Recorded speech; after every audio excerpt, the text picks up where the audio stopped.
কি খবর? ছিলাম ইদি বাংলা প্রথম পত্রের অনুশীলনের প্রশ্ন উত্তরের আলোচনায় এবং আমরা এখন পড়বো স্যার শুভা গল্পের অনুশীলনের এমসিকিউ গুলো। খুব বেশি আলাপ না, 3-4টা প্রশ্ন আছে স্যার। অল্প কথায় উত্তরগুলো দেখি এবং বোঝার চেষ্টা করি কেমন প্রশ্ন হয়। দেখেন, এক, ছিপ ফেলে মাছ ধরা কার প্রধান শখ? ছিপ ফেলে মাছ ধরা স্যার একজনের প্রধান শখ পুরো গল্পে, সে কে স্যার? প্রতাপ সাহেব। প্রতাপ ছিপ ফেলে মাছ ধরতেন, মানে বড়শি ফেলে মাছ ধরতেন, এটা তার প্রধান শখ। ওকে স্যার, আসেন 2 নাম্বার প্রশ্ন, সেখানে চলে যাব। সেটা কি স্যার?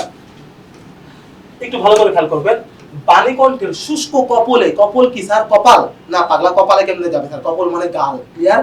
তার শুষ্ক মানে শুকনা গালে অশ্রু গড়িয়ে পড়েছিল কেন? খেয়াল করবেন স্যার। এক, সুভার বিয়ে দিবেন বলে হতে পারে স্যার। সুভা কথা বলতে পারে না বলে? না স্যার, মোটেও না। কথা বলতে পারে না বলে বাণীকণ্ঠ কাঁদে নাই।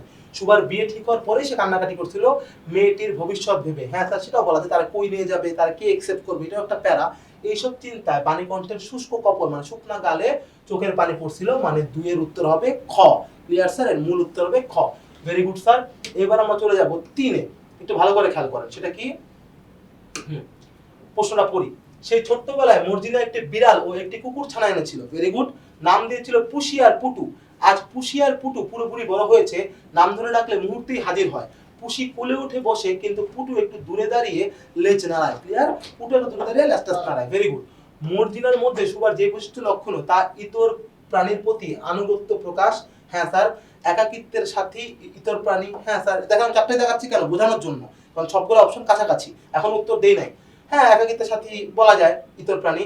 ইতর প্রাণীর প্রতি মমত্ববোধ বলা যায় সবার থেকে নিজেকে আড়াল রাখা। না স্যার, ইতর প্রাণীর প্রতি আনুগত্য মানে ইতর প্রাণীকে মেনে চলা। সুভা কি মেনে চলতো না আদর করতো স্যার? তাই না, আদর করতো। ও তো মেনে চলে না, তার মানে তার সাদা বাংলার কথায় উত্তর কিন্তু একটাই হইতে পারে। সেটা কি?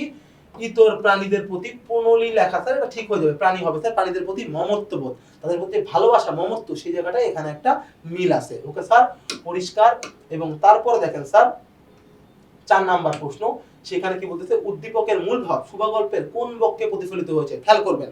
দিনে 3 বার গোয়াল ঘরে যাওয়া হতে পারে, 2 বাহু দ্বারা গলা জড়িয়ে ধরা হতে পারে, মাঝে মাঝে তাদেরকে ভৎসনা করা। হ্যাঁ স্যার, কাকে? ওই গরু দুটোকেই ভৎসনা করা। শুভা যে সর্বশী পাঙ্গলের সাথে একটা বন্ধুত্বপূর্ণ সম্পর্ক ছিল, সেটাই কিন্তু এই 3টা বাক্যে বলা। তার মানে প্রাণীর প্রতি ভালোবাসা, তার মানে উত্তর হবে তার 1, 2 ও 3।